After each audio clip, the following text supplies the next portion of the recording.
Sounds good, thank you. Okay, we are live. All right. Then I will go ahead and call to order this meeting of the Bond Oversight Committee for March 27th, 2025. Do we need to call roll? Be helpful, yes, ma'am. Okay, I'm Julie Hoy. Mike Karen? You looking at me, I'll follow suit. Urban and Brown. Thank you. That it? Yes, that's it. Wow. That's it today. Okay, and Counselor Nishioka's on her way. So do I have a motion for approval of the February 27th, 2025 meeting minutes? So moved. It by Dr. Brown, I think, maybe. Okay, thank you, sir. All right. Do we have to take a vote? Yes. All those in favor? Aye. Aye. Perfect. Motion passes. We have no action items. We have no new items. We have a management update and information items. The Civic Center. Anyone? That's me. Yay. Yeah. Okay, perfect. So, Councilor, or Mayor Hoy, you've already seen what a lot of what I'm going to present, but essentially we wanted to, since this is fairly new, or there's some new folks on this committee, we wanted to provide an update on the civic project, as well as get some direction on what we think we can do or would like to do at Peace Plaza. So that'll be at in my presentation. So essentially, everyone's probably tired of hearing our project goals, but we feel like it's really important to remind everyone kind of the purpose of what we're trying to do and what we're trying to achieve. And so, is it possible to zoom in at all? Oh, yes, it is. I have a hard time reading that. It is.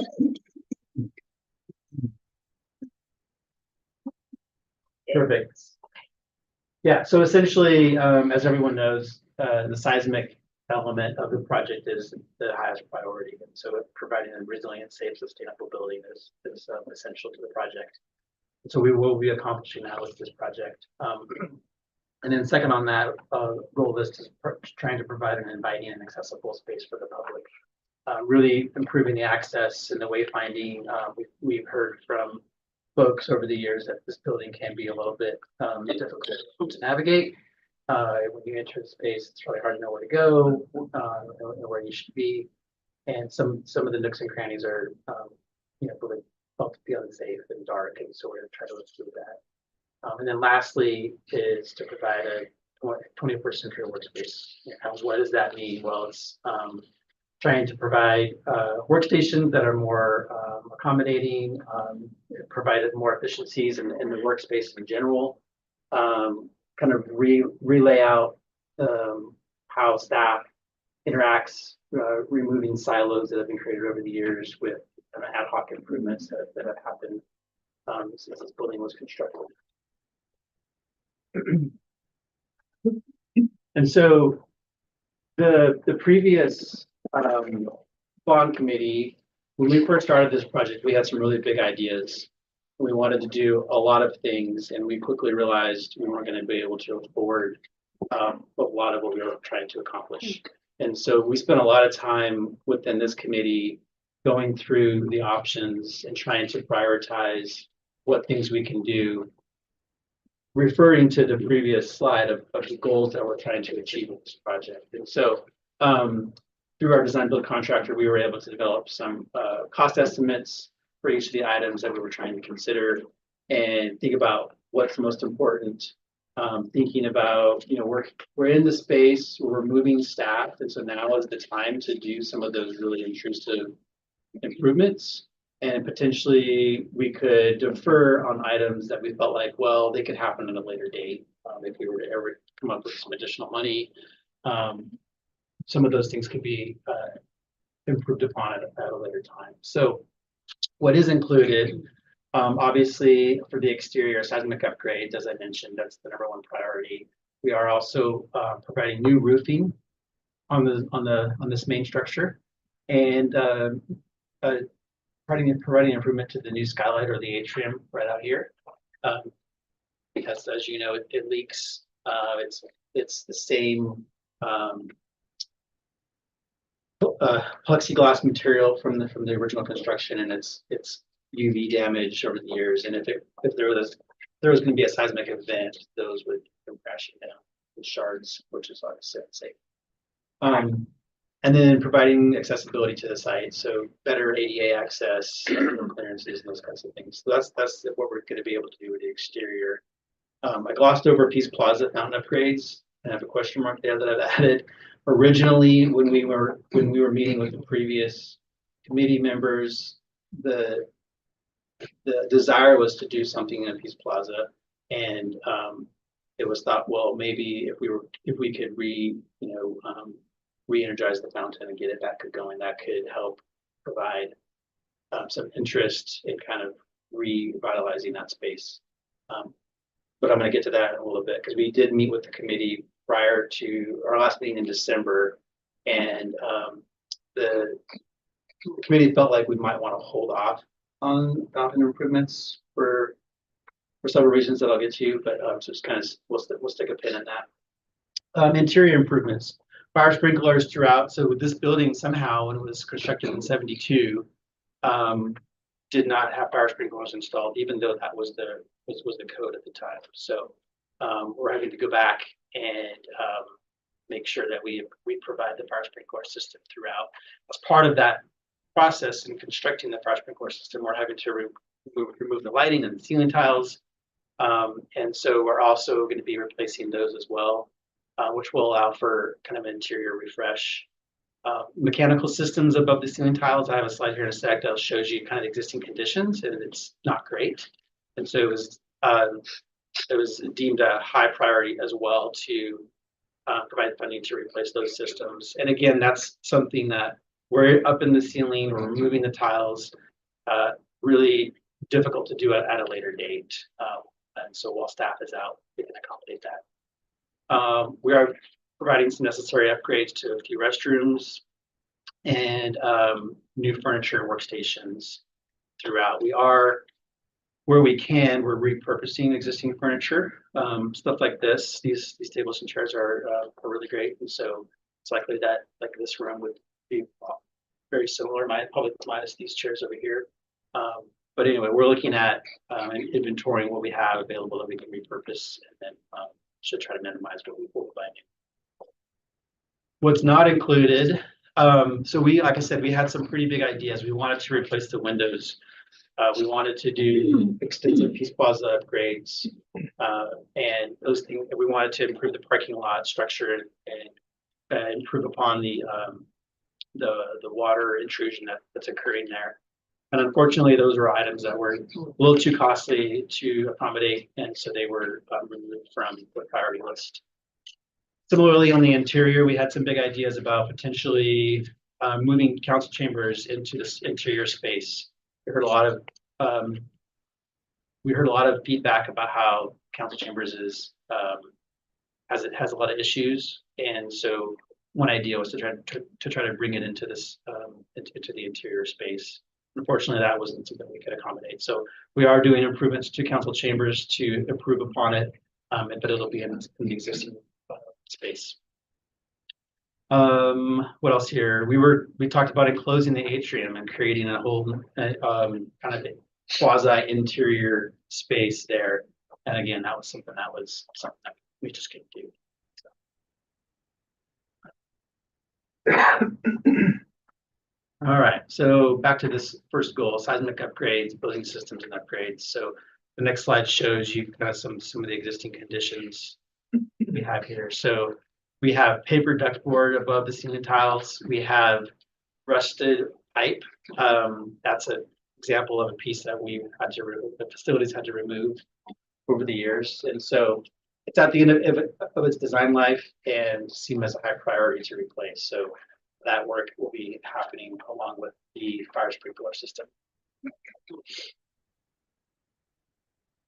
I mentioned the roof. So the roof has been replaced. It's not original, but it is also nearing its end of its life, about 25 years old. Yeah. Dr. Brown was wondering if we should save questions for later or. No, now it's fine. Anytime. Oh, okay, good. Thank you. So my first question would be the roof. And since we're on it, I'll give you that question now. Okay. Will this building be a green building? As in, are we planning to have any kind of solar panels on top just to conserve energy? Yeah, so we are striving for what we're calling equivalency, silver equivalency. So we're not going to get certified, but we're going to do all the things because that requires some additional paperwork and extra costs. So what we're doing is we're providing some of that equipment, some of those items that we can say that are going towards that efficiency, but we will be a certified building. And then as far as solar goes, we are required to provide for is it 1.5%? Is that right? 1.5% of our building costs needs to go towards sustainable options. And so in this case, we are looking at solar on the roof, similar to what we did at the library. So I'm not sure if you know this, but the library, same construction, and we put solar panels on that roof. So okay, and you also just mentioned cost. Is there a spreadsheet that the committee can see when it comes to just our funding? For example, this is a $40 million bond, correct? Yes. So is there a spreadsheet so we can look and see what is being spent where and just when that money is like moving? Do we have a spreadsheet like that, or is it the CFO question?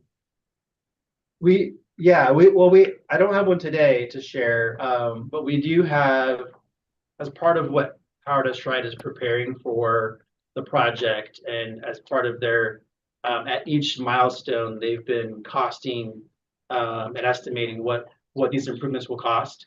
And so I probably could provide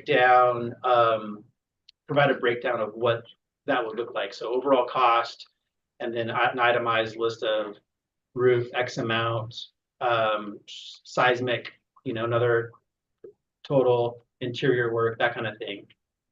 So that I think it would be good to see the spreadsheet. And the reason I say that is because if we cannot share with constituents when they ask us where the money is going, the first thing that they're going to do, they're going to drop all these issues at Madam Mayor's feet.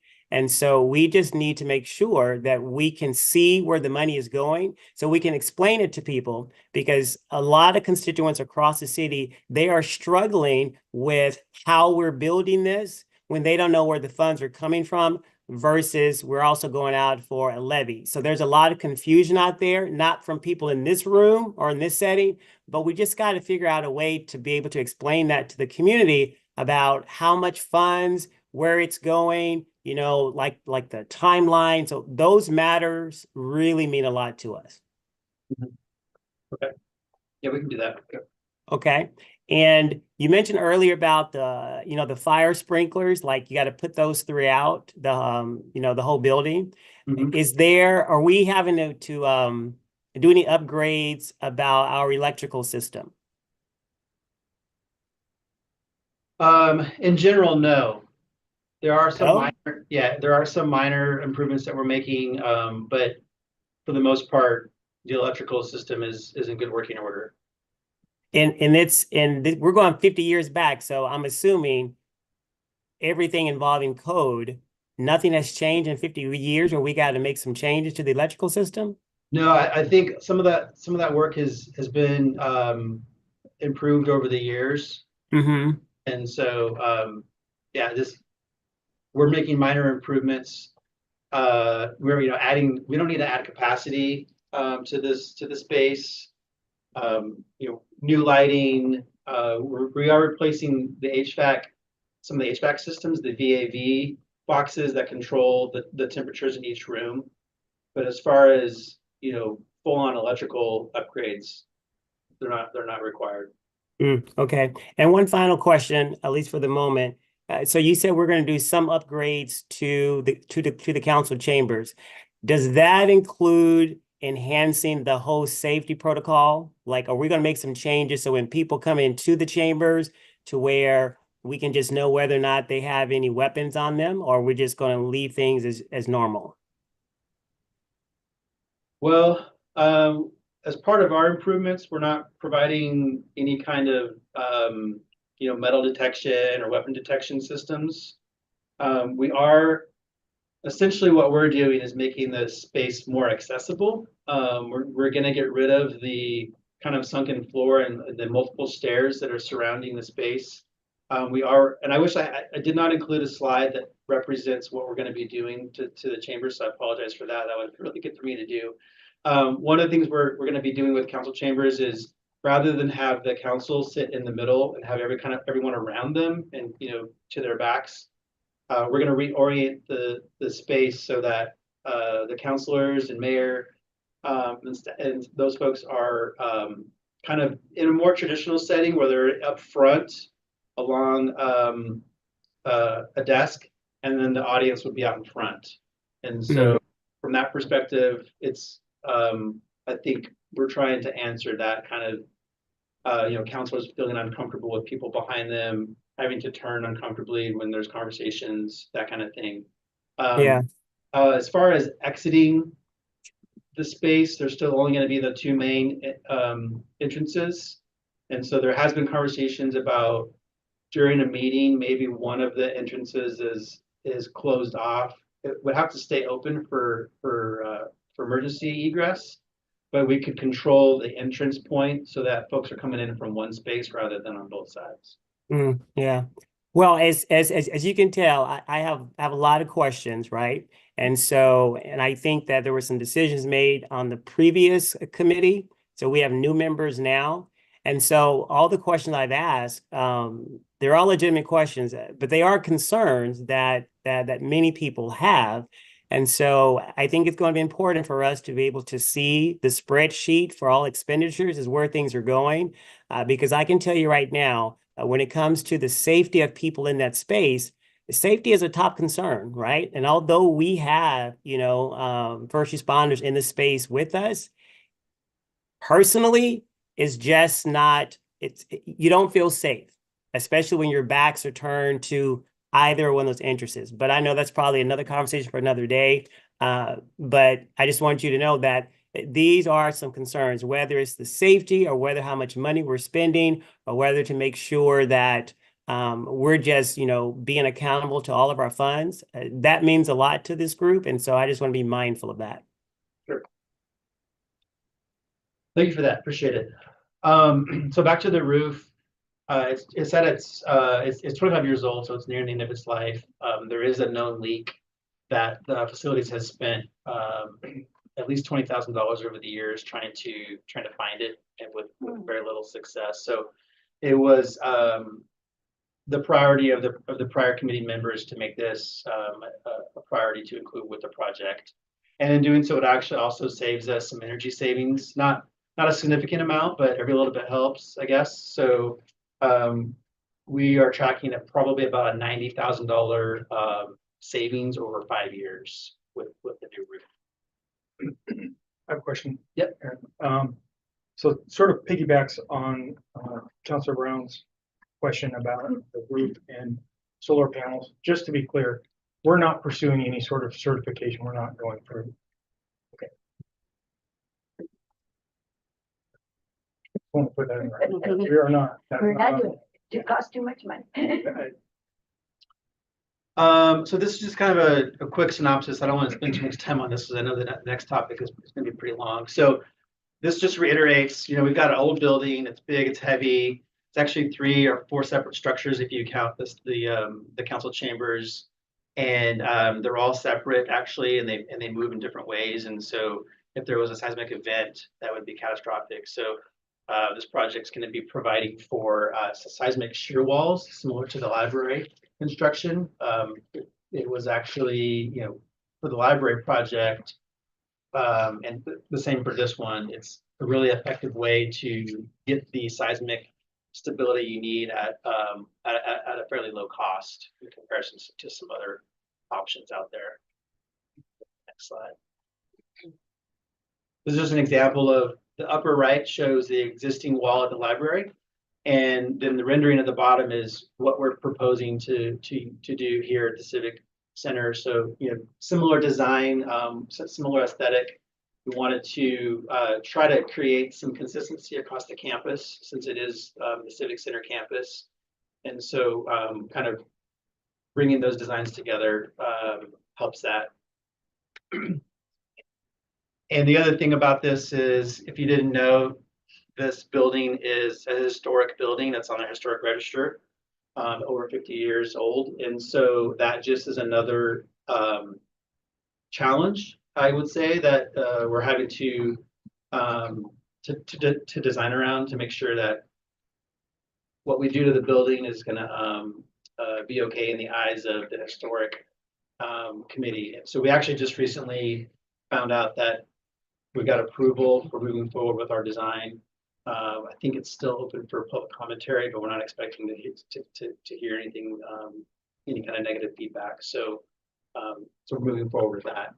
This slide here shows where we plan on installing those shear walls. So we've got 1, 2, I think 5, 6 shear walls around the exterior that will be installed. Next slide. And so I mentioned the garage. We are not going to be able to do some major garage repairs, but we will be providing the seismic resiliency that is required in this space. And it's actually, the parking garage is tied to the council chambers. So the work that we're doing in the council chambers directly impacts what we're doing here at the parking garage. And so that those shear wall locations in the parking garage, those will give the seismic upgrade benefit to the council chambers? Yes. Okay. All right, this is the skylight improvement. So I just wanted to kind of share this. Obviously, this is existing. This whole atrium is not seismically sound. And so, we looked at some options. Do we remove it altogether? That wasn't looked upon favorably by the historic committee. And so, again, just another example of where we had to work with, and we had a lot of conversations with that group to make sure that we were going in the right direction as far as our design goes. And so we're not allowed to impact more than 50% of the building without triggering an additional classification for, it's not to say it can't be done, but it does make the process a little more complicated. So our goal and our direction from staff was to try to minimize and stay below that 50% threshold. So fortunately, you can go to the next slide. This is a rendering of what we will be constructing. And so as you can see, it's very similar in a lot of ways to what this aesthetic and feel of the previous slide or the existing condition. And this will all be glass, seismically safe glass and structure. So provide a lot more light through the structure, improve drainage so that we don't have water leaking down at all times of the year through the space. And so we got approval on this design from our historic committee. And they're okay with getting rid of all those cobwebs up there? I thought that might add to seismic Well, stability, but the great thing about this design is the current design does not allow any maintenance to be performed on the atrium. There's no way to walk. There's no catwalk or anything to walk on that existing plexiglass. And so it's just been as is for the last 50 years or more. And so with this design, where you see those V braces going horizontally through the screen on the top, there will actually be a space where facilities can walk across on the top and clean the windows and do the things that need to be done to maintain the space. So I don't want to trigger anything archaeological, but it might be interesting to know what's in those. So then I wanted to give you guys a brief update on the move. So as you know, we're having to move out the entire civic staff, and we tried really hard to find the locations within the city that could be cost effective and not create more expenses to the relocation effort. So in that effort, legal staff is moving to 295 Church, and they're actually in the process of moving. I think they'll be complete next month. Actually, tomorrow. Oh, tomorrow, Wow. even better. Okay. I had to empty my office, so. So we're facility staff has been coordinating that move, which is one way of keeping costs down. Working with IT, it's obviously a building that we are already in and own, so less lease costs there from that standpoint. Similarly, UD building downtown, they have some space to fit our code compliance officers. So they're going to be moving in April, also managed by our facility staff to keep costs down. The two big moves are the SAFE building, which is actually, we're moving into what they call the Parkway building. It's their east tower, and we're, council approved the lease for that space in January, but we're going to be leasing the 4th and 5th floors to accommodate the bubbles there you see on the screen: city manager's office, community planning development, community services, finance, and customer service. And so we actually have a contract on the streets as we speak to get a low bidder moving contractor for that effort. And that move will happen. It says May, June. I think that's actually going to be June is what we're targeting for that move. Public Works. So there's Public Works staff within Civic, and we are working really hard to accommodate all the folks that are here into our new Public Works operations building. It's going to be really tight. We had to actually order some additional furniture to accommodate, but we're going to make that happen. So that's another space where facilities will manage the move and less space that we have to lease. And then finally, the Broadway building, that space is on the north part of town. That'll hold courts and a couple of customer service center folks. That move will likely, we're showing June, July, and I think that still is holding true for that effort. That went to council, I think, in February. So that was approved and forward with that. Portion of the legal department too is going to be there. Oh yeah, a little bit of legal there too. Any questions before I move on to the? I have one. Yeah. Council chambers Mhm. will be in the library Correct. Yes. Thank you for- when does that happen? Yeah. So we are making some minor improvements to Laux. That's where we're going to hold council meetings for the duration of this construction project. And our goal right now is to be ready to have the first meeting in June at Laux. Okay. And we should be ready to kind of hold a dry run meeting, if you will, in May, just to make sure everything's in order, providing some additional electrical, some additional data points, that kind of thing. Okay, So, thank you. Yeah.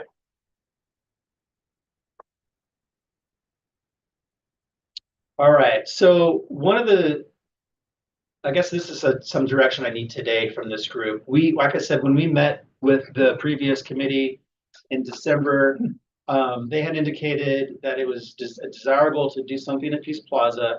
There is some language on the website that says we're going to do some improvements to Peace Plaza, but that was before we realized we kind of had some funding issues and concerns, and so we focused all our energy to try to make the building was going to be safe and secure and be a building that we can move into for the next 50 years. And so the Peace Plaza was given a lesser priority, but there was still a desire to do something. The fountain, like I said, was the initial thought, but after further review, well, let me back up. The prior committee said, let's spend at least $100,000 at Peace Plaza, so we can do something to make the space more accommodating, re-energize it as much as we can, but know that on the back burner we may have a larger project that can do more in the future. This is a space that isn't necessarily tied to the specific construction. It can happen at any time. We are able to get grant funding, for example, or kind of legislative dollars. We could do this project at the tail end of the civic improvement or even later in the bond if we wanted to. However, the thought was, well, let's try to do something while we're here that could easily roll into the future improvement, whatever that might be. And with the fountain, the group decided, or at least was leaning, they didn't actually make a decision. They were leaning towards, let's not do the fountain for a variety of reasons. One, fountains are expensive to maintain. You got a startup and you got a winterization and then kind of a monthly maintenance. Peace Plaza is a park technically, and Parks Department wasn't too keen on having a quote unquote splash pad in this part of town. It's not technically a splash pad, but as you all know, when you introduce water into a space, you're going to have that kind of attractive nuisance. And so the art, Kids, man, and so- yes, not just kids, Not just kids. people could be bathing in the Adults. fountain. Oh, okay, Full-grown that's- adults. I didn't think about that, that's true. But from a kid standpoint, it is, it's, you know, it's an art piece that has a lot of metal edges, sharp edges. It's not really a splash pad for recreation. And so there's a little bit of a risk concern that the fountain is already seen as kind of a risk issue with the spires and people climbing on them. And so you introduce water and it's like, okay, now you're making it more dangerous. Head injury. So that was a concern. And then I guess those were the two main concerns. Yeah. to that. So as we were kind of looking at what are our options, as we move forward with this project, the one piece that we have to be very conscious about as we are looking into these projects, whether we receive the grant or the money that we use through the bond, we need to be kind of conscious about what does it take to maintain these improvements, right? It is one thing that we use the money from the bond to kind of make those improvements, but if we have to spend money out of the city's general fund or other funds to maintain those whatever improvements, then it is something that we have to be kind of thinking about. And when we looked into this project, $100,000 could give us that fountain to get this fountain get going again. And when we worked with facilities, it is like $27,000 to maintain it every year. That has to come out of general fund. And I personally felt very strongly about we can't afford to do that, especially at this point. We can't even maintain the splash pads we have out, the existing splash pads and the parks. To add another improvement here and then be making a commitment for that $27,000 for the year. It's just not feasible. So that was our decision at that point. That also, and the second piece of it is the liability. Of course, the risk fund is not that great right now. I don't want to have any additional liability on the city infrastructure. So that was kind of the two factors that made me kind of inclined towards, I don't think it's a good idea, right? So I just want to kind of add that. So, Agreed. go ahead. Well, what I heard last time was, well, what else? What could we do for 100,000? And that's where I'm here today to present what some options are if we cannot do the fountain. So, yeah. Any questions? I would just add that this is the only issue that we ever received public comment in almost 2 years of meeting. So we had a couple folks show up and say, you said in the bond presentation that you were going to do something with Peace Plaza. And I think they were saying specifically to the fountain, but that's not feasible. So just sort of tuck that in the back of your head that this is something that people are watching. So we had let's back up for a second. We had our design team come put together some options for us, and essentially said, okay, we can do option one, which is kind of to beautify and improve the boundary of Peace Plaza on the right-of-way side of Commercial and Liberty. And I have some examples of what that might look like here in the next slide. The option two is to create a tree alleyway. Potentially that could be a way to soften. We heard a lot of desire to like get rid of some concrete, soften the space, make it more inviting in that way. So that's option two, and that's actually more of an impact to Peace Plaza on the interior. And then option three is the upper knoll, which is actually we added some picnic tables over the last few years. It's probably a nice place as it is now, but one option is we could do more there to create a more inviting environment in that space. And so scroll down, please. So this is highlighting option one, keep going. So now they're just showing some examples of what it looks like today. We have invasive plantings, we have shrubs that are at near the end of their life, more invasive English on the other side. And so, yeah, scroll on the next page. They're saying we could incorporate some more native species, tie into what we did at the library to make a more consistent landscape and civic space. So that's kind of one option. So think about that's kind of the boundaries of Peace Plaza. And then go to the next slide. And these are just ideas. They're big ideas.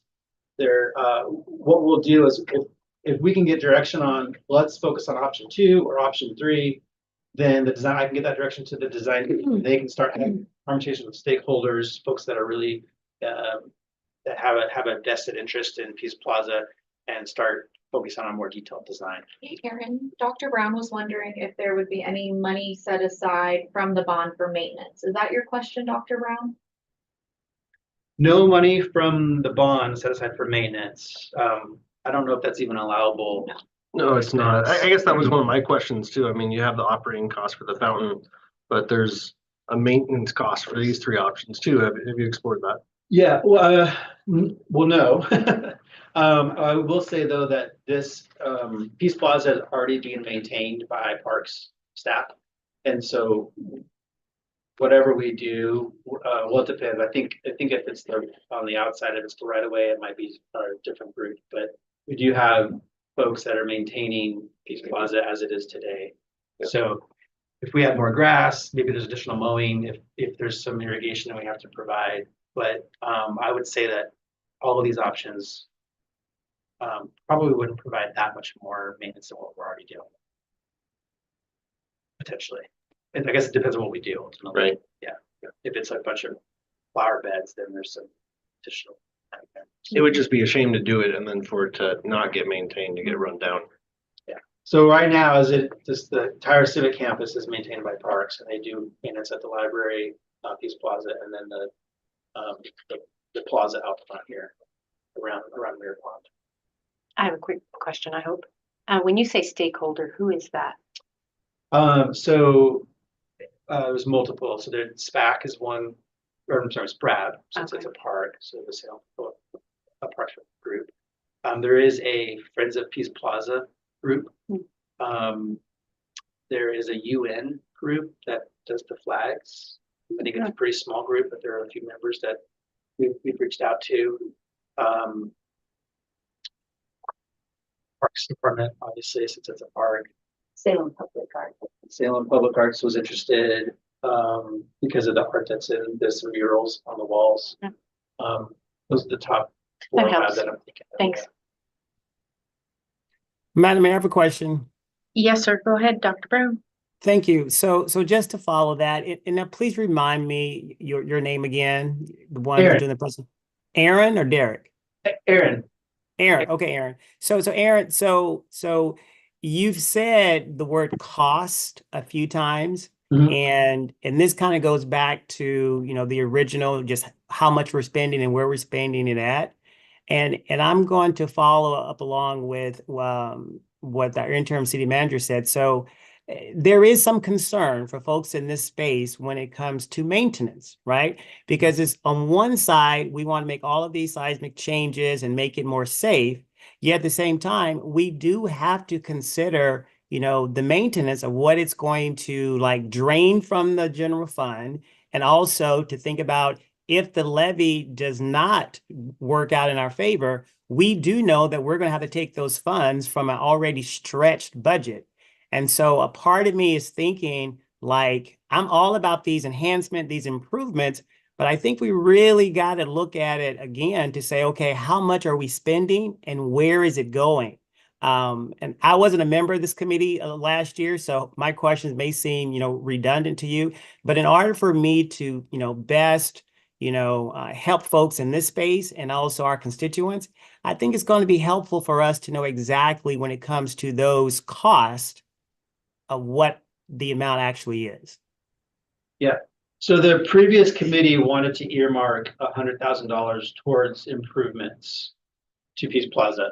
Are these $100,000 options that you're showing us? Essentially, yeah, like I said, we don't have anything designed, but it's essentially, okay, if we want to focus on option 2, we can look at what what we could do from, planting, irrigation, design, that's all kind of all inclusive of that 100,000.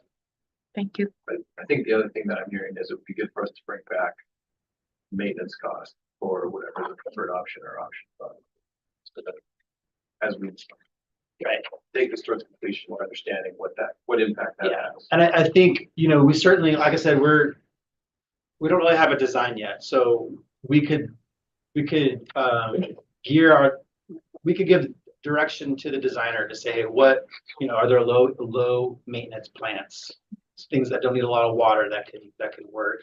What are some things we can do to just try to reduce that so it's not, it still gives us what we're striving for, but at a lesser cost. And so we can give those, guidelines to the design team, and then they can come back with some options, potentially with Parks input as well, to say, hey, well, we already spend X amount of dollars at Peace Plaza. The levy passes. I don't know. Are they not going to do Peace Plaza, or how do we still maintain the level of service we had before at Peace Plaza, and then we add on this on top of it? We can get a better definition of what that cost delta could be with their improvement. I think one other thing to consider too is with the improvement to this building and the facility, right, we're gonna realize some efficiency gains. Like I think you said, we're gonna save 90,000 with the insulation on the roof, right? So we'd be trading some of that back to make Peace Plaza better with some additional landscape maintenance that's required out there. So it's all kind of part of the thinking as we figure out what is the right approach. Yeah, and I think we'll have energy savings as well, not only with the roof, but with the interior space. We're hoping with improved HVAC system and VAVs throughout the building that the long-term energy use will go down as well. And just real quick for context, sorry, Dr. Brown, if I may. So originally in the Civic Center project, it was originally contemplated early on. So like not the oversight committee, but the pre-bond committee.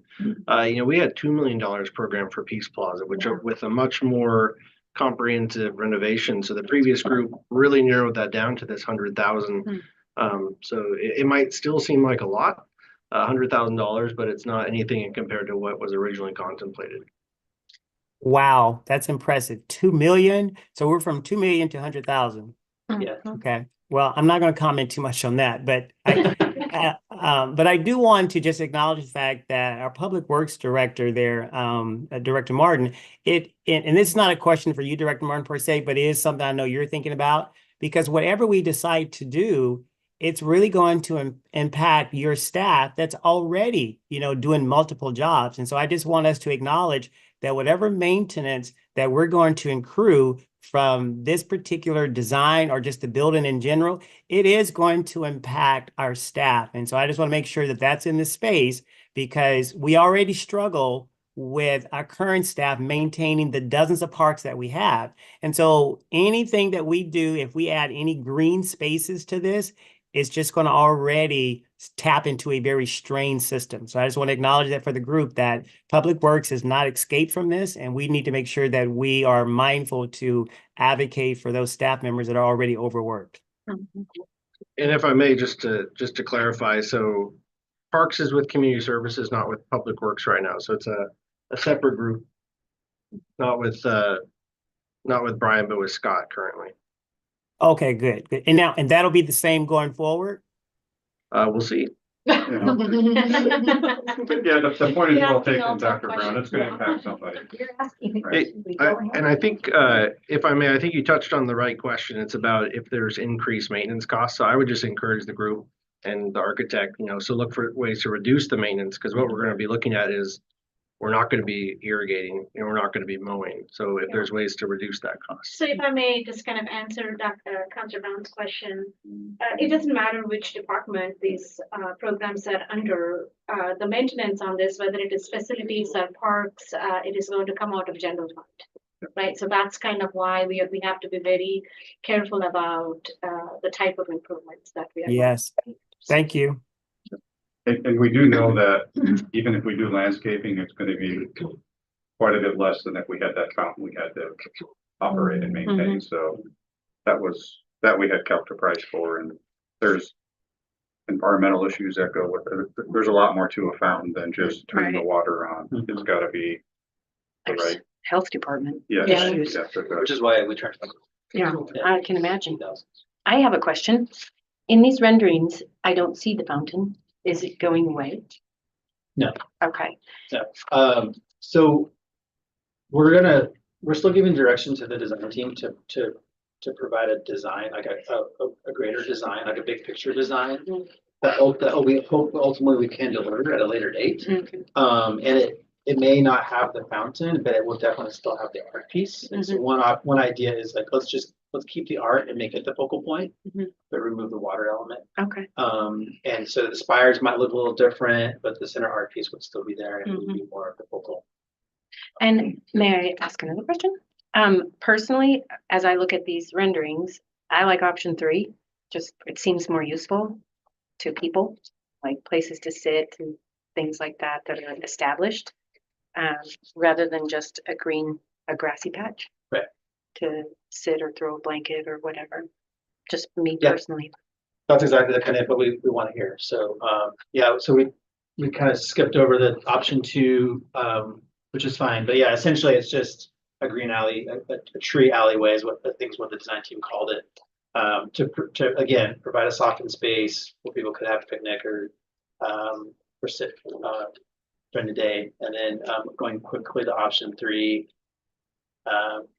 as Mayor Hoy mentioned, again, these are just ideas. They're kind of big picture. The team has looked at other areas, other designs around the country, just kind of inspire some ideas that we could do. So we'll take your input and like an idea of where to focus.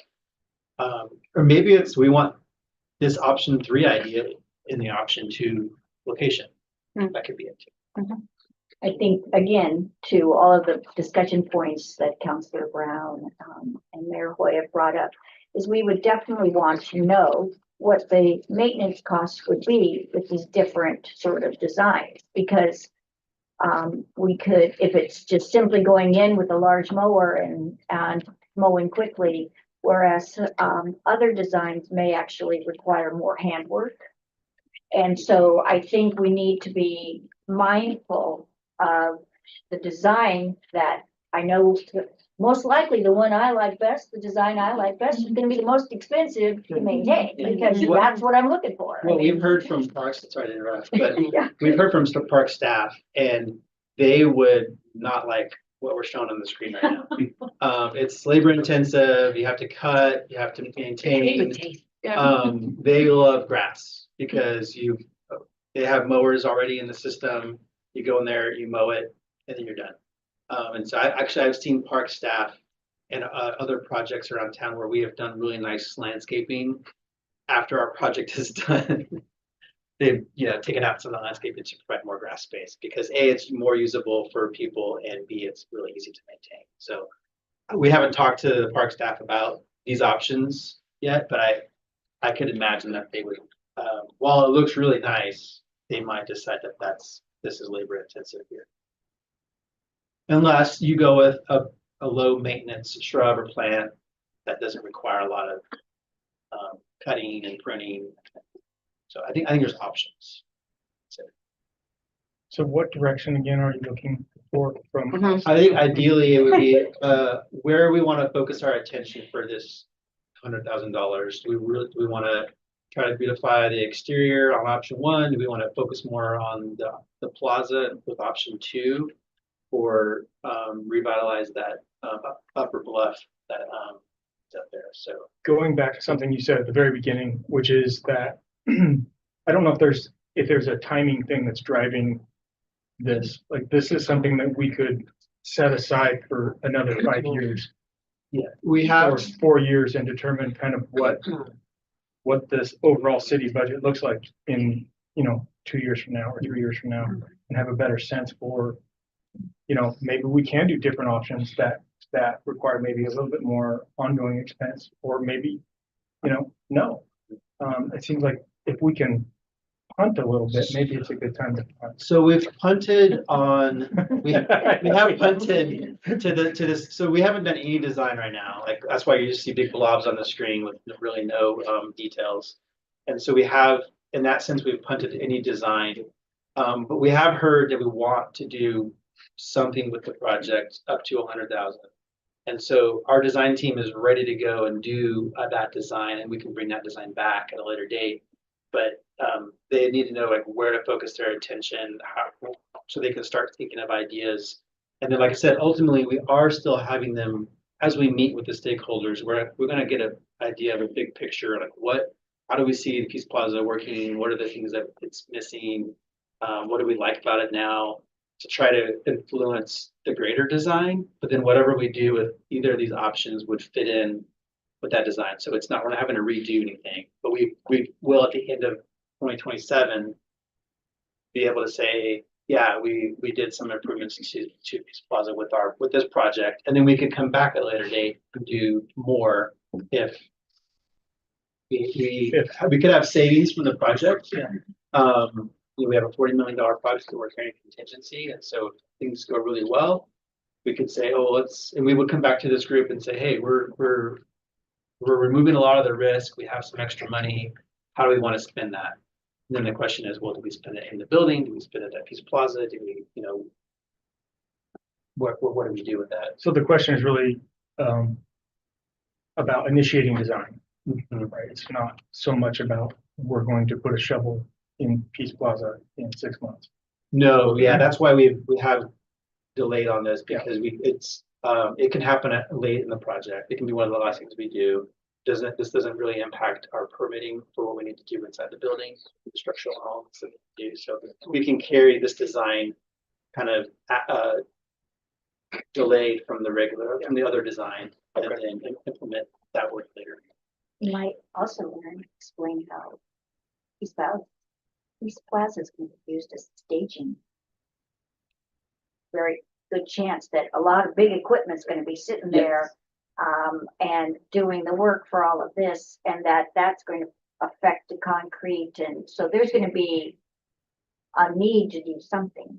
But it would be not until 18 months or beyond. And back to your point, it was Peace Plaza Foundation that was here that said, you need to do something. You promised you would do something. We want to make sure you do something. So they didn't necessarily give us like what their concept was, but they just really wanted to make sure that it was on the radar and that we would provide that as promised in the bond. So we just have to be mindful. My thinking is evolving in this conversation to more of an outside improvement that's visible as people drive by than what's going on in the middle. I've been in that space since January 13th a lot, watching Peace Plaza, and there isn't a lot of really great stuff that happens there. People take a crap in the bushes right out, outside my window, and people line up for the 10 a.m. opening to be able to use the restroom and charge their devices. I don't see a ton of folks, but I do see some who are coming as, maybe mom and kids or whatever to come to the library. So Peace Plaza, from my perspective right now, from the inside, isn't serving well. And if the $100,000 needs to be, a design needs to begin, maybe it would be for that. Gets the most bang for the buck when it comes to optics, driving by. So again, because I've had the fortune to have been on this committee for a while. Early on, I was requesting opportunities for people to be able to park on either side so that they could come in and visit the park. That the pathway that was going to go underneath the trailway from Riverfront, underneath the bridge and up along Mirror Pond would be accessible for mothers with families with strollers. I should just say mothers, and have access so that people would feel welcome and have a used space. And to your point, feels like it's locked in, it's not visible, and I think a lot of people don't know it's here. there was some discussion about a removal of a tree, and then there was a lot of concerns about the tree. So I think that, do you remember that? It's a tree on Liberty that sort of inhibits view of the area. So I know that we've talked a lot about kind of trying to bring the park back to be a park. Mhm.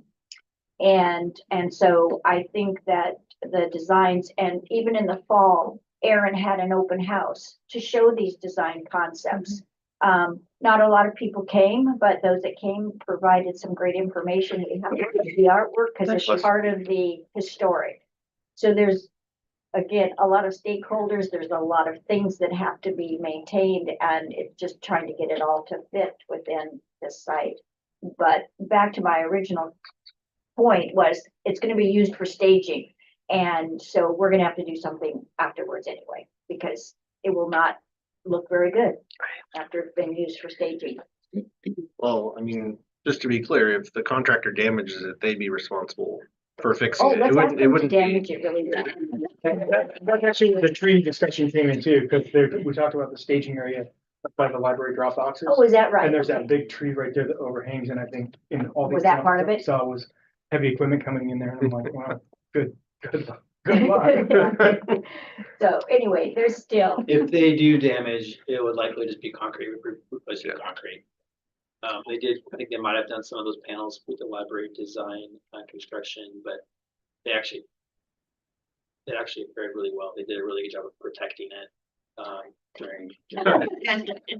Is there a possibility, Aaron, of waiting like 6 months for this? Like just have it at the tail end of the discussion? I mean, yeah, Thank you. we could continue to punt, and just say, hey, we know we want to spend 100, but we don't really know how yet. And we just delay the design team from doing anything. I think their concern is they just, there are conversations that need to be had with some of these groups.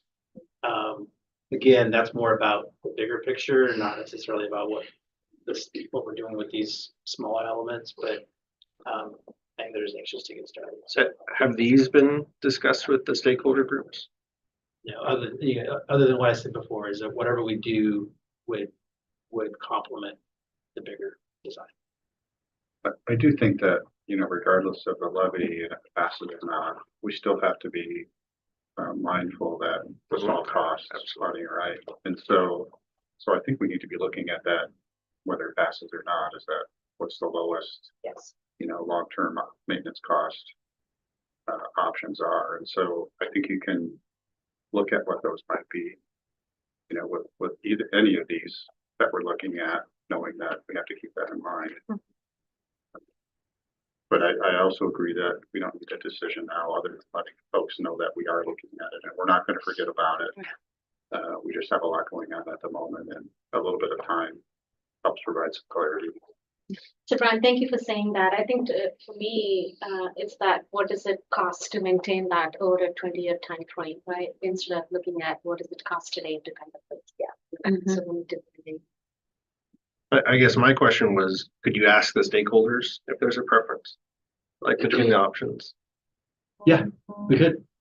I mean, I feel like that's a data point we don't really have. If Right. there's a- No, yeah, you're absolutely right. Because as I present this and I hear you're kind of thinking through the process, someone might say from one of the stakeholders group, well, I don't want option one because that's not even Peace Plaza. That's, right away improvements that sure beautify the civic space, but not really do much to civic or to the Peace Plaza itself. I'm speculating, but I could potentially hear that from someone rather than option 2 or 3 kind of are more concentrated to the plaza. Yeah, we can certainly start having those conversations and see if we get some feedback. It's a good idea. Yeah, I think it'd be a good idea. Thank you for saying this, Josh. I think it'd be a good idea to try to get on their schedules. Just say, hey, we're early, but here are some concepts, and this is, something that you can have some impact. Yeah, certainly, unless the committee, I mean, you guys are welcome to just pick one also. Just say, hey, this is what we want to move forward with design. I'm struggling with an alternative. That is outdoor restrooms and charging stations. So when the library is not open, it can be utilized by the people who are That's a good point. Go there. Literally. That'd be more than 100,000. Just a We could- thought. I don't want to derail things But we further. could, Just I want mean, if that's something that we want to do, it's something that we should certainly like plan for. If you like restrooms, for example, making sure we have the appropriate utility connections. That's more than 100,000. Yes. Way more. And the operating cost might be. Yeah. and And the it, maintenance costs. it might sound like a joke, but it's, Well, I envision like the Portland Loo, right, where it's. Yeah. The maintenance is literally a hose down, mhm. and so. And I think those are well used. I'd rather have that than be the guy cleaning out under the bushes. Okay, well, I think I have enough to go on. I think we should meet with stakeholders, and I've taken way more time than I thought I would. So I apologize to the sidewalk presentation. So, This is yeah, the easy one. I'll take this and we'll come up with some ideas and report back. Thank you, sir. It was great discussion, Aaron, so. All right, Yeah, appreciate it. let's get to the sidewalks. Oh, sorry, Julie. That's fine. Hi, Julie. Just minimize that on the right, or on the left. Oh, thank you. Kelly, is what's being passed out, is that online in our packet or no? It is not, however, Nate emailed it to you during this meeting. I know. So you should have an email, from Nate Koenig Okay. for the PDF of the document. You said from Nate? Yes, Nate or Nathan or. Yeah. The city of Salem email.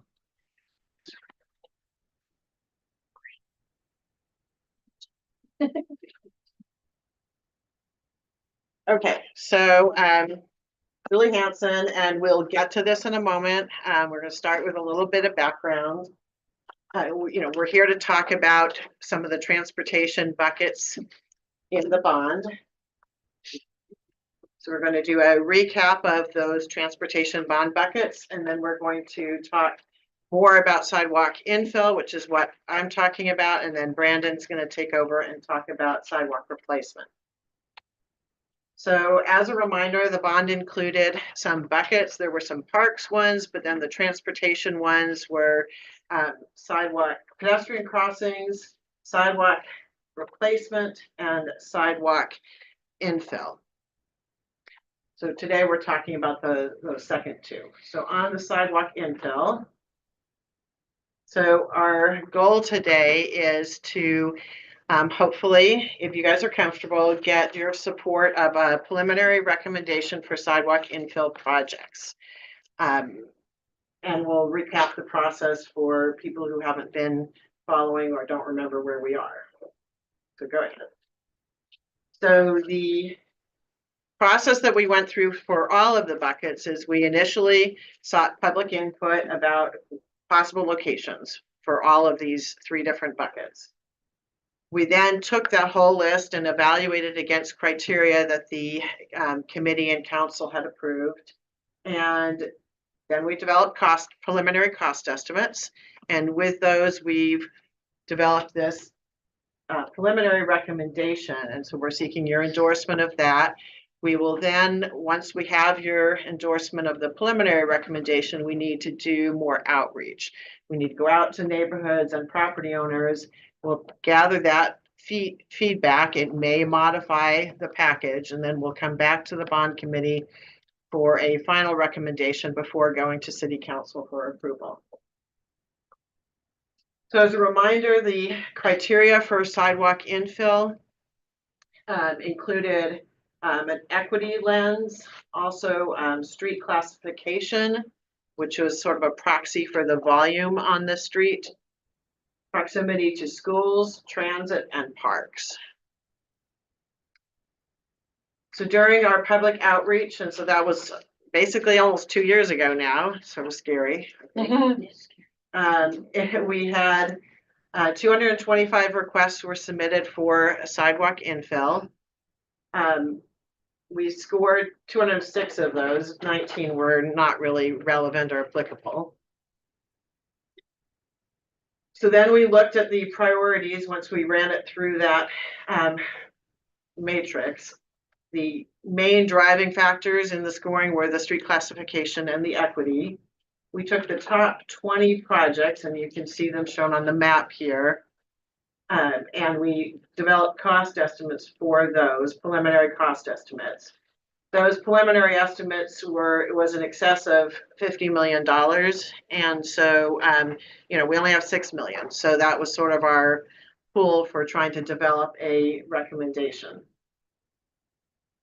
Just, you know, in terms of groupings, you can see that 7 of the projects were less than $1 million. There were 4 between $1 and $2 million, another 4 between $2 and $4 million, 3 between $4 and $6 million, and 2 that were over $6 million. And given that we only have $6 million, the 2 that were over $6 million sort of obviously are not part of our recommendation. And the committee, when we met before, did not want to rule out any, they didn't really want a hard line on any like cost amount, like, you know, if it's more than whatever, don't do it. But they did want us to try to get, you know, as many projects essentially as we could. So with that, our recommendation, preliminary recommendation for your consideration is a total of 10 projects. Their locations are shown by the dots here on the screen. As you can see, they are primarily in North and East Salem. The total estimated cost of these is around 6 million. That does include some contingency, and the estimates are going to still need some refinement as we move forward. So this slide here is a summary of what you have in front of you, and then what was emailed to Dr. Brown. So this is a listing of what those projects are. We included here preliminary cost estimate, the cost per linear foot, because that was something the committee was interested in. We also included wards and neighborhood associations just as information.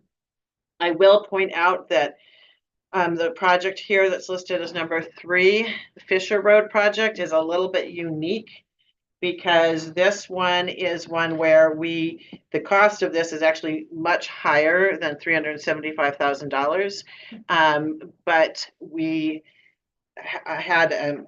got feedback that leveraging these funds was a good idea. And so we applied to SCATS, our Metropolitan Planning Organization, for grant funds for this project. And we indicated that bond funds could be used as match for that. So that project is being considered for the federal funding through that program. If we are not successful, then this money would, you know, be able to go to another project in the future. I wonder, Julie, if you could share a little bit on why the cost difference is so great between projects. That was something we talked about recently with at one of the last meetings, but I think it'd be good for this group to hear why they can do something for, you know, $700 a linear foot versus something else may cost $1,700 a foot. Yeah, you know, one of the big differences is whether or not there are curbs already there and stormwater infrastructure. So for example, that section that's shown on Park Avenue, the low one, already has curbs there. And so it's a lot less expensive. Many of these do not have curbs, you know, or I guess some do not have curbs, others do. What about utilities, stuff like that? You have to deal with getting around things. Sorry, did I ask a bad question? Help me, get rescue. So I'm Rick Barnes, Assistant City Engineer, and it's my group that did a lot of the cost estimating on this. Utilities like what Julie was talking about, stormwater would have been factored into that, but any like power, gas, the comms, if we have to relocate a power pole or anything like that, would have been included. But nothing other than that. It was basically if we have to move the utilities out of the way so that we can construct whatever we need to, would have been. Thank you. Yeah, and then another factor on some of these is the street classification. So Hawthorne Avenue is a major arterial, so it's gonna have a little bit higher costs in terms of the traffic control. You're on a busy street. This is the section that is in front of, I want to say it's called the Park something. It's right at the corner of State and Hawthorne on the south side, on the southeast side there. I mean, I do have links to go to maps of each one of these if you guys wanted to. Yeah, I know where you are. I Okay. can find it. I just, in the interest of time, let's see, so. I think we should all just get in a van and go drive. Real trip, yeah. There's a bakery over there. Yes. That's right. So so today what we were hoping for was to get a get your approval of this preliminary recommendation. So we can then schedule and go out to neighborhood associations and the adjoining property owners. And then after that, we would come back here, as I mentioned, to get your final recommendation and then go to city council for approval before they can get scheduled for design and construction. I will say that, at the beginning, we sought requests from the public, right, about what projects they wanted. That doesn't mean that everybody along that particular street agrees that this is desired. And so when we go out to the public, we could hear, no, I don't want this because it's going to take out my rose bushes, or it's going to eliminate my parking, or it's going to impact some trees. On K Street, we did look to see if we could have a design alternative that would make less impact on trees. And we do have a design alternative, but it would require removing on-street parking on one side of the street. So there are details here that could lead to changes both in the project list, but also in the cost estimates for the project list. I don't want to jump the gun, but I'm good with the recommendations that you're making. Oh, Dr. Brown, go ahead. Thank you.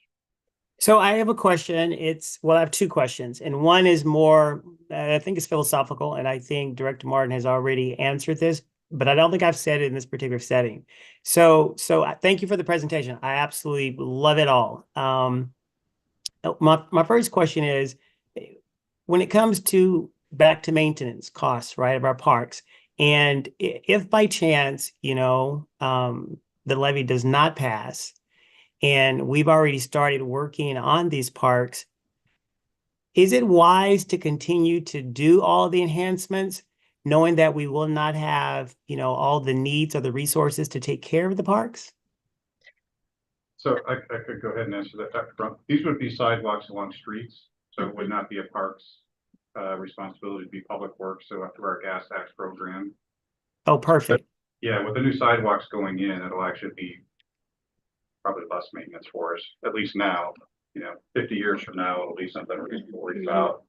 Maybe shorter if the street trees stay there. But there is also a bucket for the parks, and that one we'll be talking about at another meeting. This one is just for basically streets. Got it. And the other question I have, it's about Fisher Road, and I don't know exactly where that sidewalk is going to go, but my question is this. That particular area, there are a lot of properties in that area that are county. Does the county help us cover any of this cost, or is it just strictly all city? So the project that we applied for funding to SCATS for is a combination of city and county. And the county agreed that they would help with the required match amount if we get that grant. So the portion like in front of Fisher Road Park, and then going down almost to Cooley is in the city. And we're talking just about the east side of the road.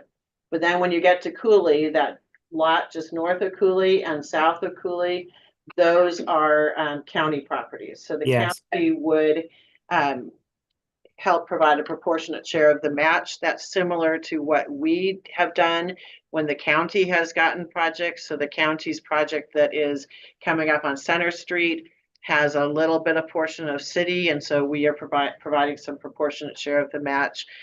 We did the same thing for a project on Hollywood a few years ago.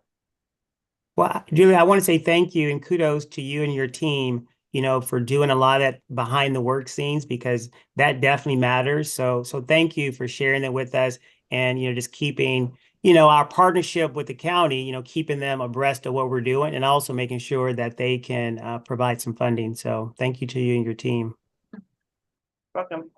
So I heard one person supporting. I'm good. As you know, I'm all about sidewalks. I feel like get them fixed. I think we Sounded like Dr. Brown is as well, so. I was here for every step of the process leading up to this and agreed with every one of those decisions, so it'd be pretty weird for me to say I don't agree now. So I'm a yes, I approve of this. Okay, so with that, we will start scheduling our additional outreach and refinement of those estimates, and you should expect to see us back in a few months with that information. And then I'm going to pass it over to Brandon, who has the harder section. And 9 minutes. Yeah, 9 minutes. Okay. All right. This is part of the agenda I usually get, Brandon. Yeah, I will do my best. You can hit. Yeah. So we'll be really quick on a lot of the front end of this. So the goal is basically the same goals as what on the infill, except for we're a little bit behind where they are on the schedule. Right now, what we're looking at, we haven't gotten to the cost estimate part. We've gotten that public input part. And what we're looking at is something to help us scope out that design to give you cost estimates. Same criteria, except for we have an added component of hazard assessment that took the bulk of our criteria because we're looking at sidewalk that needs replacement.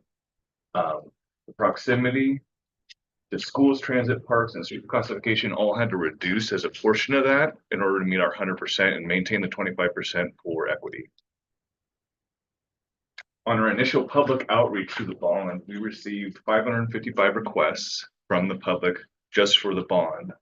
And we coupled that with 1,700 existing requests that we have in the maintenance program right now. The green on this is areas, again, just for the bond. There's no scoring applied at this time. It's just 2,206 total requests from the community that they have a problem at their location. So the driving factors for us are that hazard assessment, 45%, equity, 25%. Share what that means. So the hazard assessment, when a request comes in about a tax lot, it'll be inspected by the sidewalk inspector, and he's going to measure different hazards he finds at that location. So one of them will be offset panels, and he's going to measure the degree of offset on the panels. So in a score of 1 is relatively up to 1 inch. A score of 2 is between 1 and 2 inches. And then we'd also apply a quantity factor to that. So it's basically quantity times severity squared for offset. Same math is applied for spalling. Same math is applied for missing areas of sidewalk. And then fractured panels has a quantity times severity applied to it. The hazardous here, so the 250 most hazardous locations are the areas you see in colored on this map. We took those locations and then pushed them into that larger framework of scoring to give the relative scoring for those locations. But keep in mind, these are singular tax lots. And so what we're looking at now is to inform this replacement process. And it's not 8 million, it's 6.8 million. There's a typo there. I'll take Could you ownership go on back to that. that slide one more time? I just want to get closer to all this.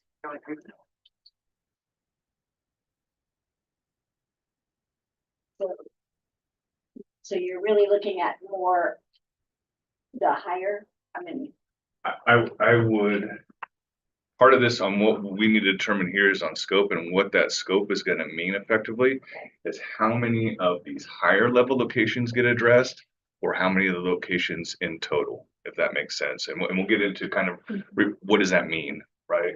Thank you. Yeah. But every single one of those is a unique location requested by a member of the community, just to be clear. And so one of the questions that we have is, as we look, and again, all of these are 10,000 foot view. This isn't a recommendation for any location here. These are all just examples to try to give an idea back from the committee on what direction to go. So on Braze here, it's emblematic of an area that has multiple problems. Through our priority system, only 4 of those come up in priority. When we're looking at how we're applying these funds, do we look at it as a single location and then we're only addressing that and not taking a look at the segment and all the challenges on that segment? Or because we came there because of priority, are we then looking at the entire segment and saying that because we're here on Braze at B Street, do we now look at Braze all the way down the center on that side and make sure it has a continuous path? Or are we only focusing on what we determined was to be the highest priority? And keeping in mind with those 2,200 locations, there's not enough revenue, enough funding to be able to address near the amount of requests. So some hard decisions need to be made. So I don't have to clarify something. So these are the worst, the most hazardous areas. There are dots that may not be the most hazardous, but do they still have a hazard, or could they still have a hazard? So every dot on here is a hazardous It's a hazard. location. It's a Okay. location that we've assessed, the public has requested, and we determined there is some problem there. Now, that problem is in relation to what the federal government has dictated through ADA is a barrier. And so what we may recognize as a barrier may not be what they've put in their criteria. So in the PROWAG, a crack of greater than a ½ inch is a barrier to mobility. It needs to be deemed a hazard. It needs to be remediated. If an offset greater than a ½ inch, right, would be a barrier, right? For you or I, as we move down that sidewalk, that would not be a barrier for me to utilize that space. So every dot here has something that we would quantify within the city as either a fractured panel, longitudinal cracking, a missing piece. But that missing piece, because of federal requirements, has to be identified if it's greater than a ½ inch. Well, a ½ inch missing piece really doesn't have an impact, and that's why the scale there. So circling back, everything there has something measurable. Whether the average person would measure it as a problem. May I ask a question and give an example? I was on Mill Street today, somewhere between 17th and 20th. Okay. There is an actual, I saw sidewalk closed, City of Salem, and I thought, oh, why? And I looked, and there's a tree, and there's a great big hump, and the panels are like this, and all that. Is that, and I don't see that Mill Street on a, what did I see, a list or something. Is that a priority item because the sidewalk's closed? Just generally speaking. Generally speaking, it would be, Mhm. and usually we would do everything we could to avoid closing a sidewalk. I would reiterate here that these are only examples. Okay. They weren't even Thanks. based on the prioritization. Mill Street, if it has a barricade there or has a white paint, if you've ever navigated down and seen white paint on a sidewalk, that is on here somewhere. Okay, great. Thank you. Yeah. So circling back, I just want to make sure that this is an important question to answer because it's going to directly talk to how far those funds are applied, right? In that bucket, there's a big difference how we address this community wide if we're picking out 4 locations here on Braze, or did we chew up a quarter of the bucket on Braze, right? Spot repair versus A holistic, more holistic. right? The differences are going to be it'll be problematic in the community when we come. A lot of these locations have been requesting for a very long time. When we pick out a singular location on a block, right? There's 30 other people there that disagree with where they're at, right? Conversely, if we choose a segment approach, there's going to be 30 other people around the corner that decide why What about me? that's not as bad as what I have. So it is a balance and it's a hard decision. Go next. In general, Brandon, the colored dot, would like orange be impassable? Or is there any kind of, So through the scoring criteria that we've established, that initial hazard assessment is what we would look at generally is saying that this is a barrier or this has a big problem at that location. When we factor in the other 55 points of that criteria, those are not measurable or viewable by the community when assessing that problem location. So what that means is the scoring that's coming out of here is you can have something leveraged that has more of a hazard, but it's not next to a school, not next to transit, not next to anything, or maybe it's down in south and west part of town, right?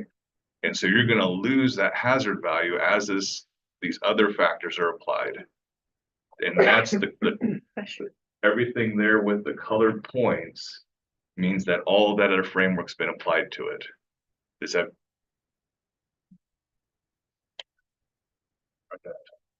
You're doing great.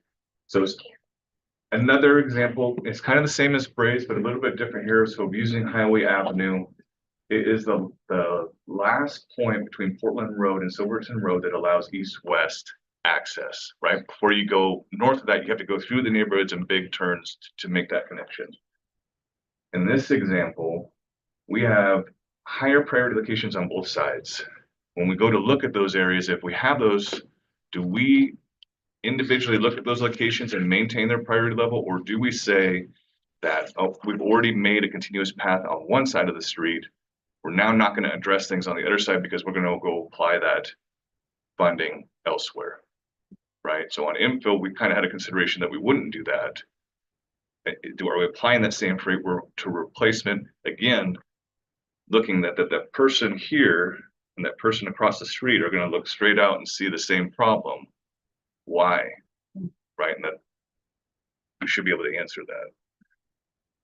Highway is another example. The majority of that is going to be accessed. And when we think about how it's used, all those apartments have been built just north of highway. The people that navigate it as a pedestrian or people with mobility challenges are trying to access Silverton Road where bus services or Portland Road. They're going to prioritize and use that north side. If we make improvements on the south side, there is no connecting point. There is no mid-block crossing between those 2 points. So everything we've done in the south probably isn't utilized, but the big building there is, if I recall correctly, the DMV, right? So then you have this counter of what is the neighborhood use versus the public use. So. May I ask a question? I think this is kind of back to what Brian was asking in some ways, but I'm wondering if there's been any ADA complaints, or if there's something that we need to be incredibly mindful of for that hazard that might occur. Potential litigation. Right. So Highway Avenue on the north, we have a general ADA accessibility complaint for highway for these apartments. Okay. That it's inaccessible to the bus. Got it. Right. Thank you. I would say that those things are throughout the community. Yes. And so then it's another layer. And it is something that I am hearing from some of my neighborhood associations. Absolutely. So can I ask a question? Yes. So just to follow up what you said, I think I heard you say, like, you need an answer from us or this group when it comes to fixing a sidewalk on one side of the street. You're doing it, but then you'll leave that community and go to another area. Your question to us is, why don't we fix the same thing on both sides of the street versus only doing one project and leaving? That's your question, right? Right. Are we applying that to both sides, or with the understanding that as we apply the limited revenue to both sides here, it means somewhere else doesn't get anything. Right. It's always a balance that, so are we doing more improvement within singular locations or less improvement in one area, but trying to spread those little improvements everywhere? Fundamentally is a lot. Yeah. I'm not an engineer, but I do know that people can file lawsuits over certain kinds of things. And I would think that we would shoot for repairing the most high-risk projects. do the more, as many high-risk ones rather than do both sides of the street in theory. Thank Right. you. Or corridors. So yeah, so you start with such as sidewalk panels, or do you do the whole corridor? Or, and if you do the corridor, should you do the corridor on both sides? And so the way you spread it the most is you hit the worst panels and you take care of all of those. You may have incomplete corridors, but you would spread it around and hit the worst places first. Do you lose out on economies of scale at all? Yeah, I would That's guarantee that. exactly what I was gonna ask, economies of scale, and is it gonna be better? I'd almost like to see a spreadsheet in the sense of, if we do the whole corridor, this is what it's gonna cost because all of the equipment is there. And if we do sections, this is what it's gonna cost, and then having to come back. It's like, how do we make that determination? And part of it is to, Julie's point, in the sense of trying to mitigate the most liable potentials, but at the same time, if the equipment's there, the work is getting done, and the person across the street or one house over doesn't see the work happening there, that becomes very frustrating, and that narrative can grow and be problematic within itself. So it's kind of like trying to understand or be prepared to explain the mode of management is, we're just going after the serious ones, and this is why. And then, when available, funds are available, we'll go back and do the repairs that we know are needed. We just can't focus on all of them. It becomes, what we have to do is be able to learn how to deliver the message Yes. of the decision. Have you done it both ways and had response? So on the maintenance side of things, we've approached things both ways. We have programs that run actually in both fashions. So we have internally in the maintenance programs, we have the sidewalk rehabilitation team, and around like Gaiety Hill or Chemeketa Historic District inside phase 1 on Edgewater Street. That's the program that ran and did that. And they did systemic repairs house by house, regardless of complaint, attacking, going back to any hazards found inside that location down to a federal compliance level.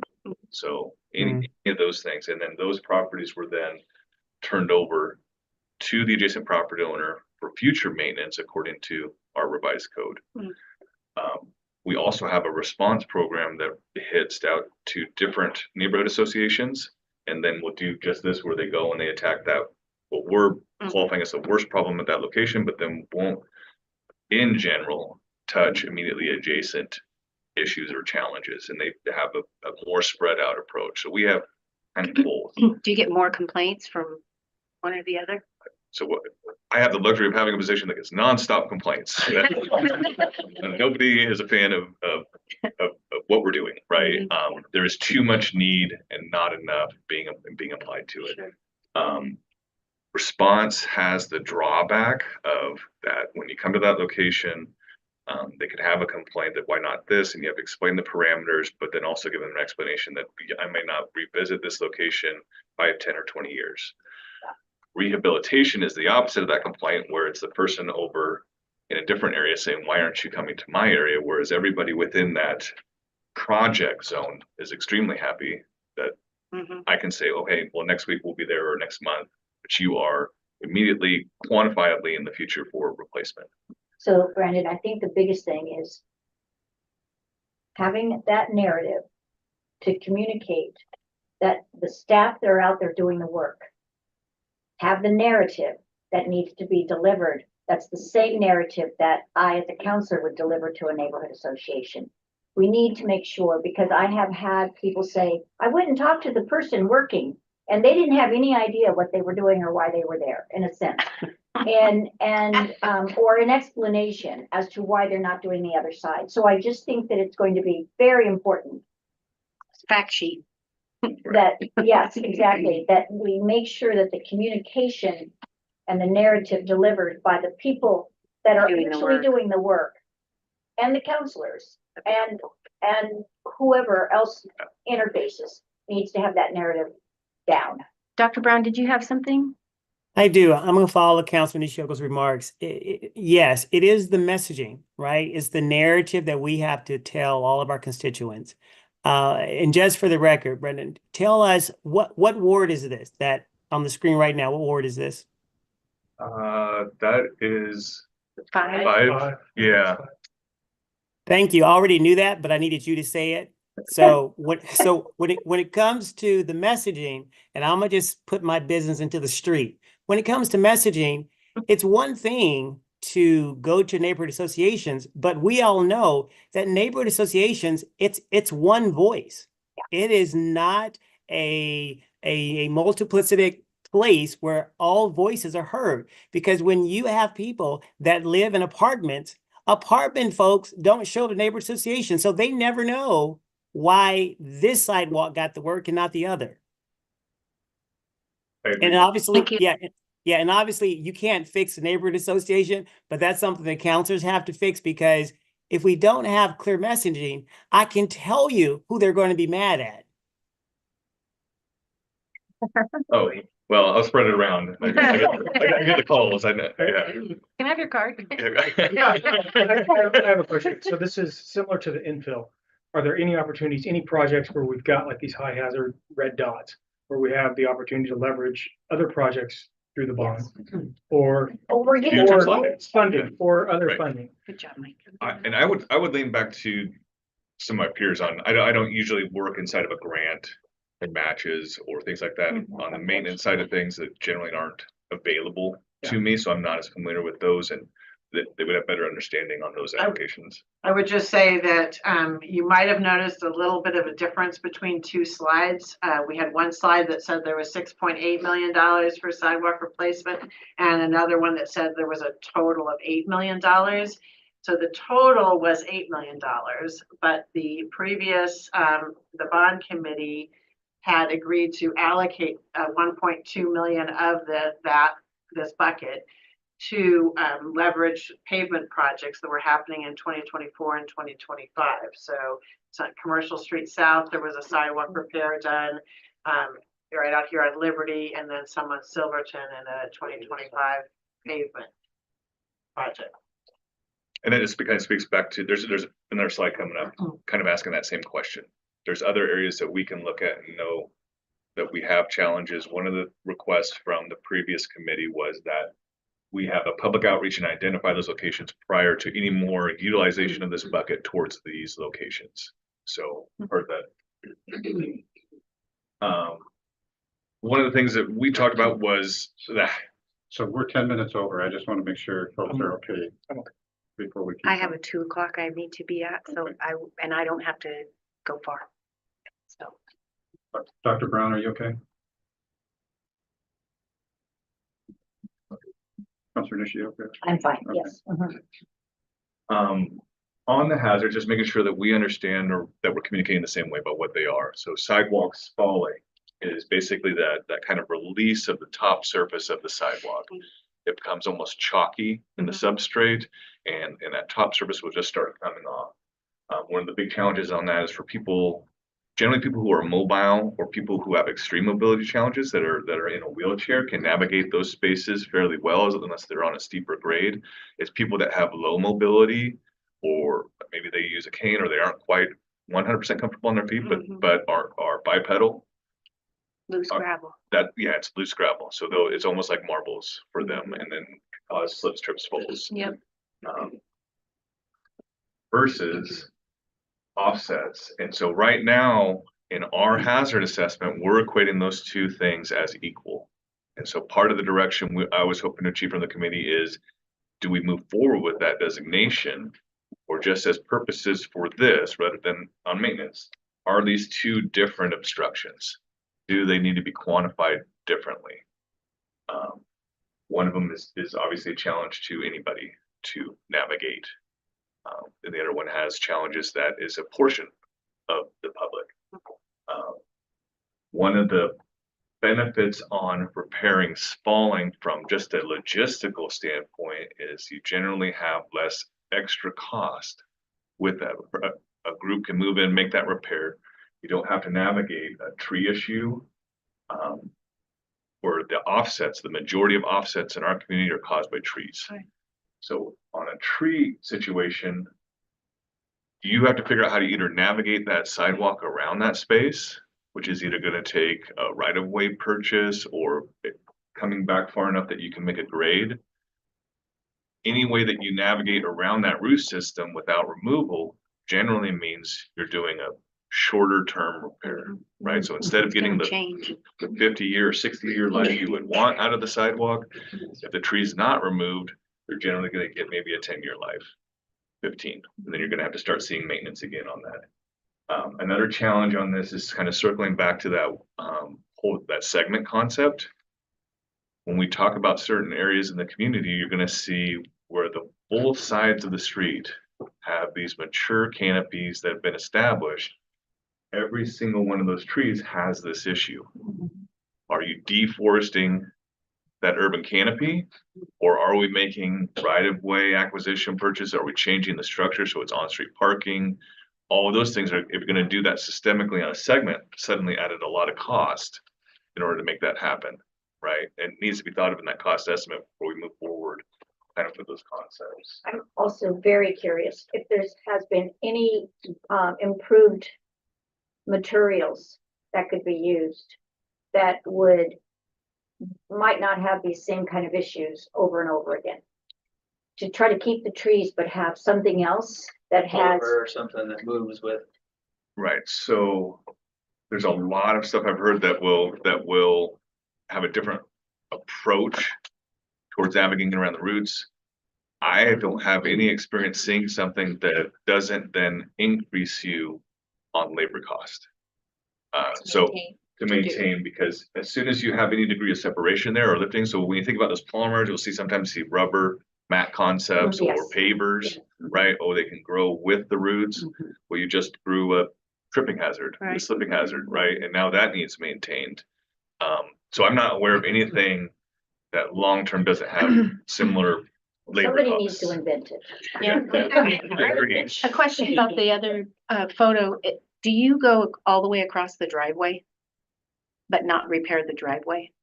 Would Case by this- case, it would depend. Okay. On the maintenance side of things, the driveway, so in this example specifically, that driveway would be the responsibility of the adjacent property owner. The sidewalk coming through it is ours. Okay. If we can place that sidewalk running through without creating a tripping hazard for the property owner, then we would do so. Sometimes on these locations like this, the cross slope of the sidewalk doesn't meet ADA compliance. So in order to get that under 2% cross slope in, you have to make an adjustment that then requires you to come out from that, towards the property or towards the drive. And then at certain points, you're making a subjective determination about where does it make sense to stop. And certain locations, maybe you stop at a foot, but then at a certain point, is it just easier just to remove the rest of the approach? But it would be case by case. Now, conversely, if that sidewalk was curbside and ran through the drive, that would be ours, if that same condition was there. Without the grass strip. Without the grass strip. Does spalling of itself create an ADA accessibility violation? Yeah. So whether it's spalling or that giant displacement from a tree, you're still dealing with the same. Right, it's just degree of severity. Okay. Yeah.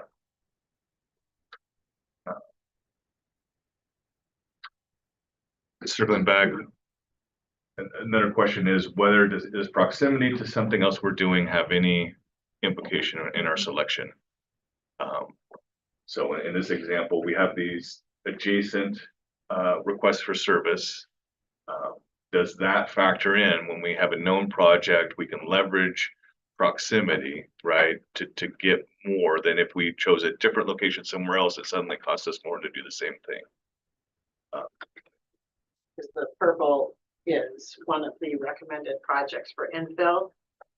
That purple square. The purple square, yeah, I apologize for that. And then, and we could look, I mean, so if you click on, I don't know if it'll work. Ward Street. Yeah, I guess. Sound hesitant. You sound hesitant.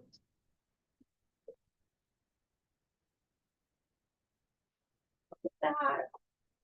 You always got fingers crossed on technology. So in this 4th Street example, kind of circling back, it is a destroyed sidewalk. It by all intents and purposes, it's not functioning as designed. It's end of service life. Someone could make an argument, though, that those areas we were looking at with offset panels pose a greater mobility barrier than this does. This would rate higher, or does rate higher for us, because of the amount of problems. It's destroyed. There's some degrees of separation there that you can't see visually very well. The edges have leaned off. The driveway was actually a complete failure that had sunken in completely, that we ended up hot patching with asphalt as a temporary measure, that one of those temporary measures that ends up turning fairly permanent. But circling back, does this proximity to Hickory and that project taking place there, does that come into our decision-making process in selection or non-selection for this? And this is a good example of something where we would look at it and say, this is a failure, but is it a barrier? That's kind of the question posed to the group as well, is do we look more at things that are offsets, or at things that have that vertical displacement and challenges for people going down the sidewalk, or do we maintain our current approach of looking at it systemically as, is this a complete failure of the asset? Wow, this is hard. Yeah, This is It's very hard. That's why. Well, we it's said only this 10 was minutes. hard. Yeah. You got 5 minutes, but people have to be there. Well, Come back to finish this. Yeah. we Or can. somebody could, Julie. Well, you know, Go ahead. I just say, is there anything in the data where we have like the volume of complaints for each one of these things? Those are the volume. It's 2,200. say, No, Oh, square footage? No. For each Volume, how many complaints? Who are the neighbors? Tom, Where how are the many neighbors? squeakiest wheels on this chart? So Like, as a general statement for on the maintenance side of things, frequency of request does not change your prioritization. So for all that 1,700, I have zero data to tell you how many times we just don't. Or Yeah, how many different addresses have called on this same?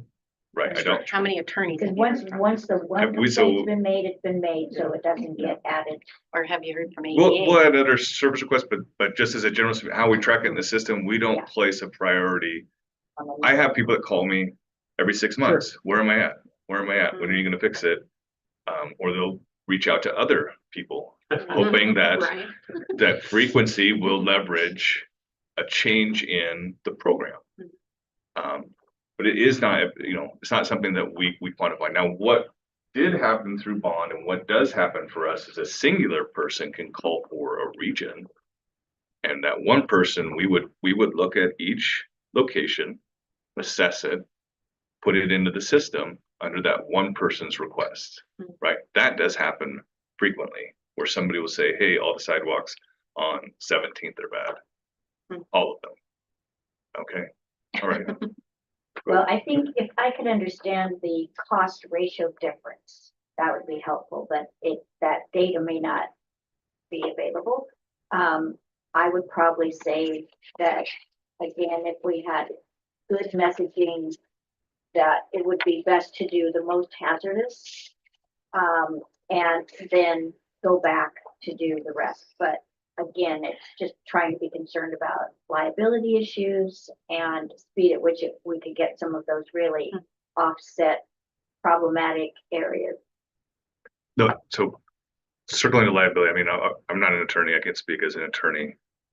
But there are things that as a city that we're supposed to do, and we do those things, and that reduces our liability. I don't know that we have a liability with the existing. Okay, like when you go and you trim it and you put white paint on it, But you haven't really fixed it, it just Done kind your of part. there's, sawed it down. yeah, there's two pieces of liability, is my understanding, is there's the adjacent property owner's liability, there's the city's liability as the asset manager.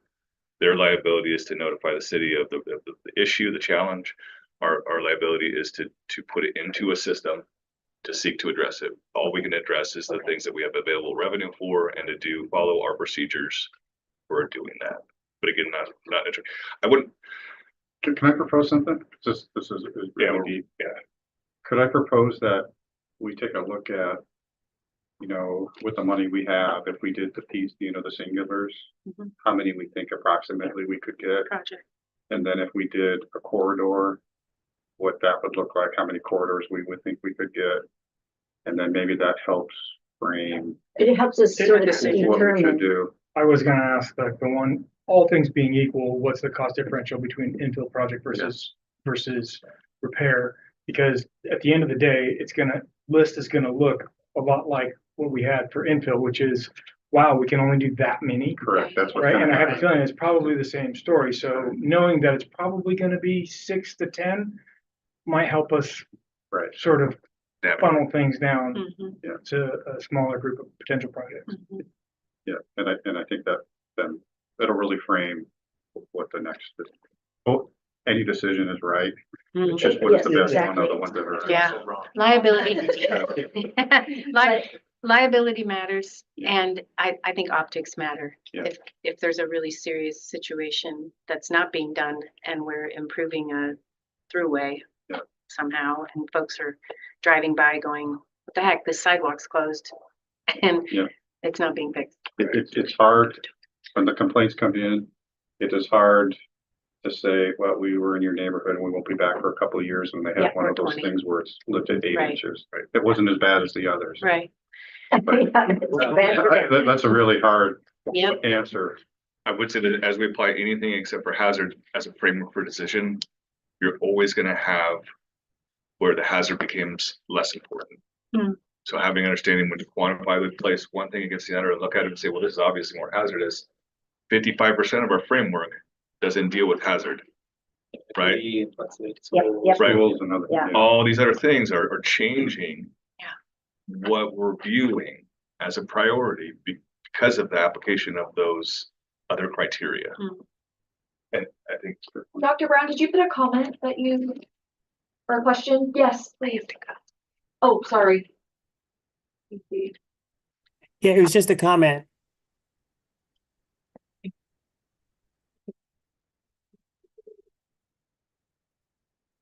It's a huge issue. I think we all recognize that. It is out. Thank you. I have to go. Thank you so much. You have fascinating work. Should we adjourn? Yeah.